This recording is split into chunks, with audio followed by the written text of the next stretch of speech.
Back to the program. Pastor William here. Number to dial today is 0421-256-697. You know, a lot of people have been asking about the new song of Freddie Washington. It's coming on the way. I haven't got that just yet, but I'll get that ready for you to hear. It's a blessed song, and Freddie has done it again with a musical song that has blessed many people. You can contact me right now, call me on the studios, or text me on 0421-256-697. Here's our back to our time with Mike Bennett from the UK. Mike, talking again about the church.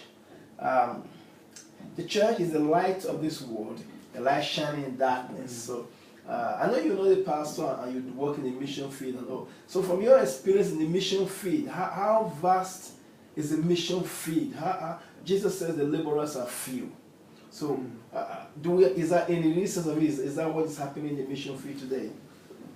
Well, I think probably there are. There certainly are in the UK, and if you look across Europe, there are very few people who are actually actively engaged. But then I think the thing is that it's actually incumbent on all of us, every individual Christian, to be doing our bit. When you look at your workplace, where you spend probably 80% of your time, you come across 90 or 99% of the people that you're coming across invariably going to be not Christians. And certainly if you were able, currently, what is it, less than, there's something like 1% or more, a little bit more perhaps, are committed believers in the UK. And we've got a population of 60 million. Really, it's a question of how we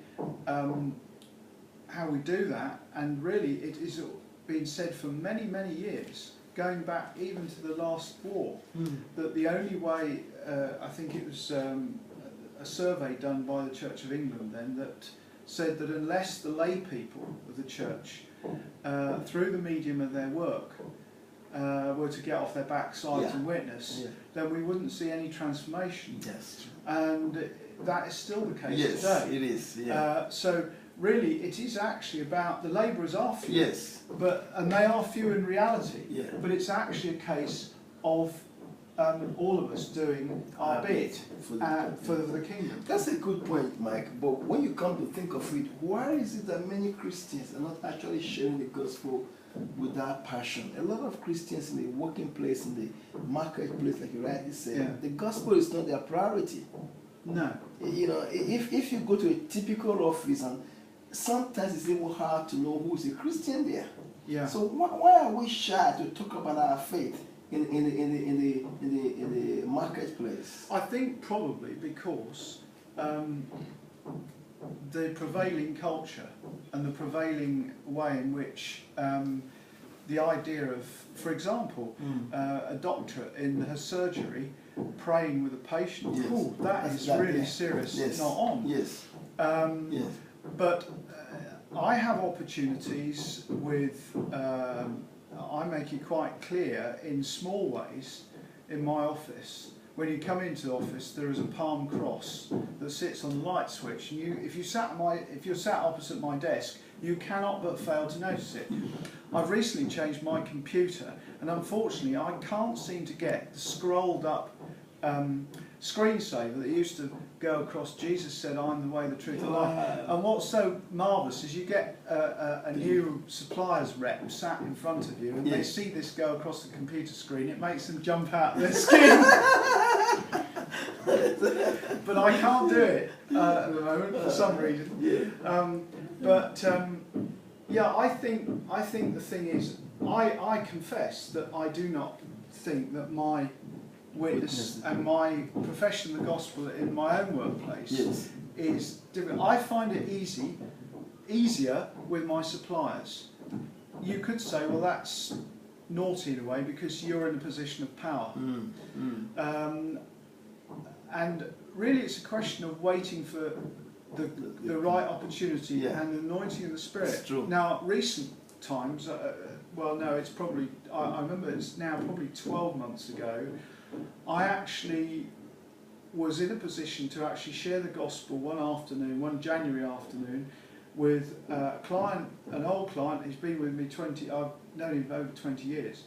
And it was the first opportunity I'd had to actually, I'd sat down with the guy and actually had the opportunity to share the gospel, because it actually came up.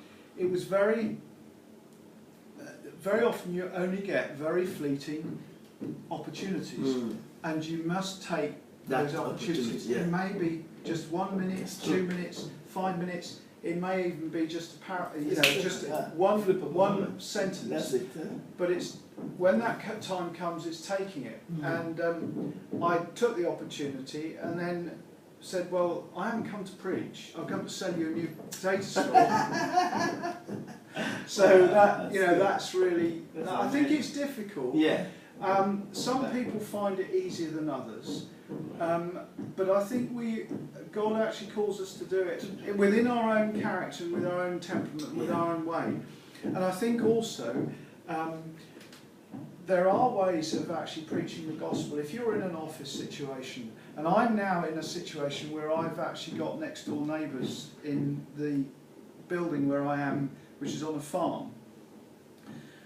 And there are opportunities just to share the gospel, just to say, oh, I'm off to India. Oh, why are you going to India? That presents a possibility. True, yeah. But it's also in kindnesses and being prepared to go the extra mile with people and help and be there for people. I've had the opportunity to share the gospel with one of the business guys up there. But that's how it is. Your beat, yeah. We'll be right back just after this.